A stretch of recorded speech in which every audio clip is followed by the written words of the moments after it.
thank you for joining us. Today we'll be showing you a very simple recipe that you're going to want to make at home.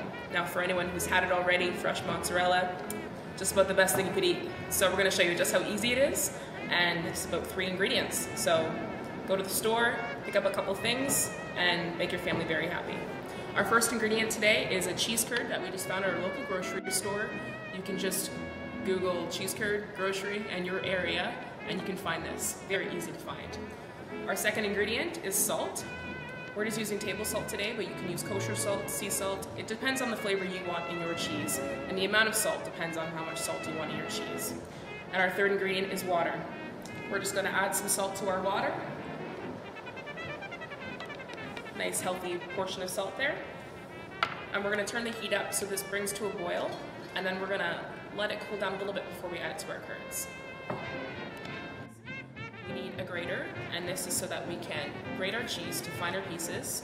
This will enable it to melt faster with our warm water.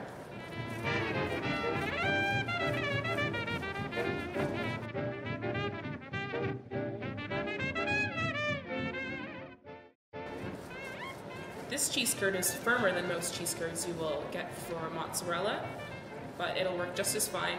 The only thing we have to watch for is that we don't heat it too much in the water, because this will create a very firm, almost rubbery mozzarella.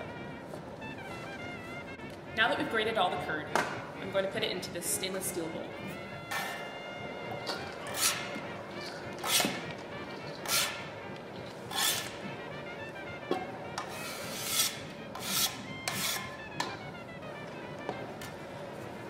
At this point, it's very important to make sure that your cheese is tempered. If it's too cold when it hits the hot water, it's going to seize on you and get a little bit tough. So we're just putting some warm water into our bowl of cheese. And whenever you pour water into your bowl, you always go around the cheese. You never put it on the cheese.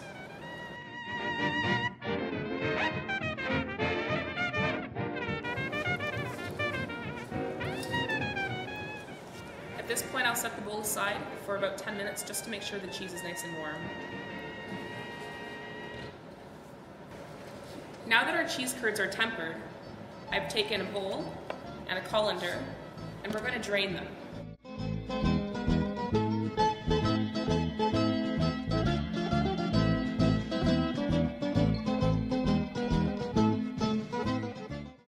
At this point, we'll start adding our hot salted water to the curd. So I'm going to put it back into our bowl.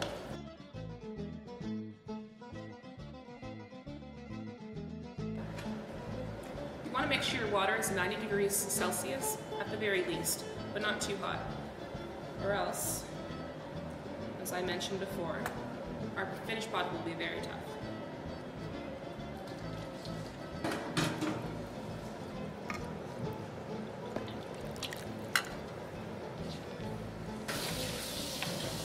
Now that I've added my hot water to the curd, I'm just going to gently stir it. Before it becomes completely molten, I'm going to strain it off into a new bowl.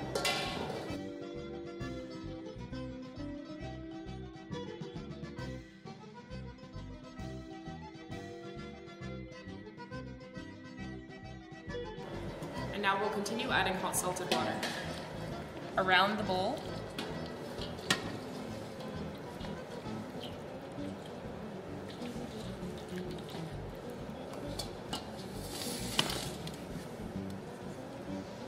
And stirring.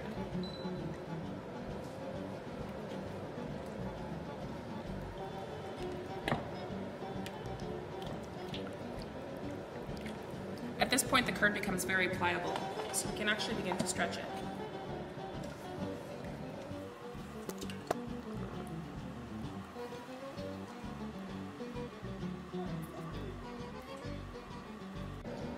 It takes tough skin to make mozzarella at home, but it is really worth it. If your hands are too sensitive to handle the hot cheese, you may want to wear a pair of rubber gloves. Not the ones used for dishes, but kitchen grade gloves. Maybe 1 or 2 pairs.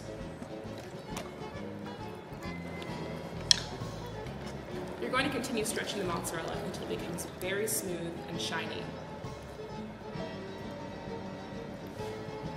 As you're stretching the cheese, if you find that the strands begin to tear, this is a sign that your water is not warm enough.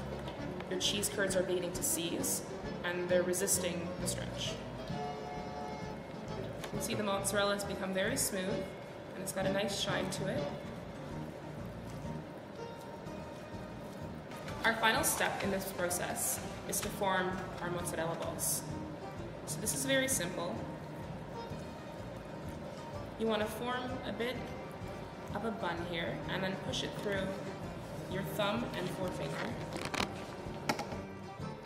making sure that it's very tight. This will ensure that there are no bubbles inside your mozzarella. And then quickly pinch it off and drop it into your ice bath.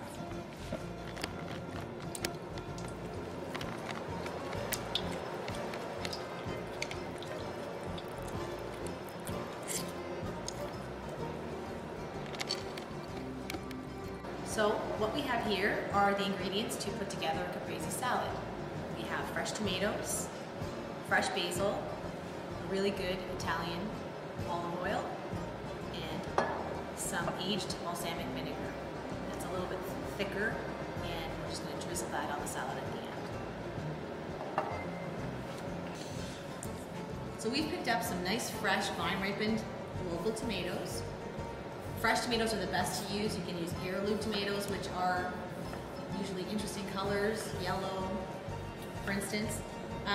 The freshest tomato is the best tomato to use for the salad. And you're just going to slice it up to the thickness that you desire.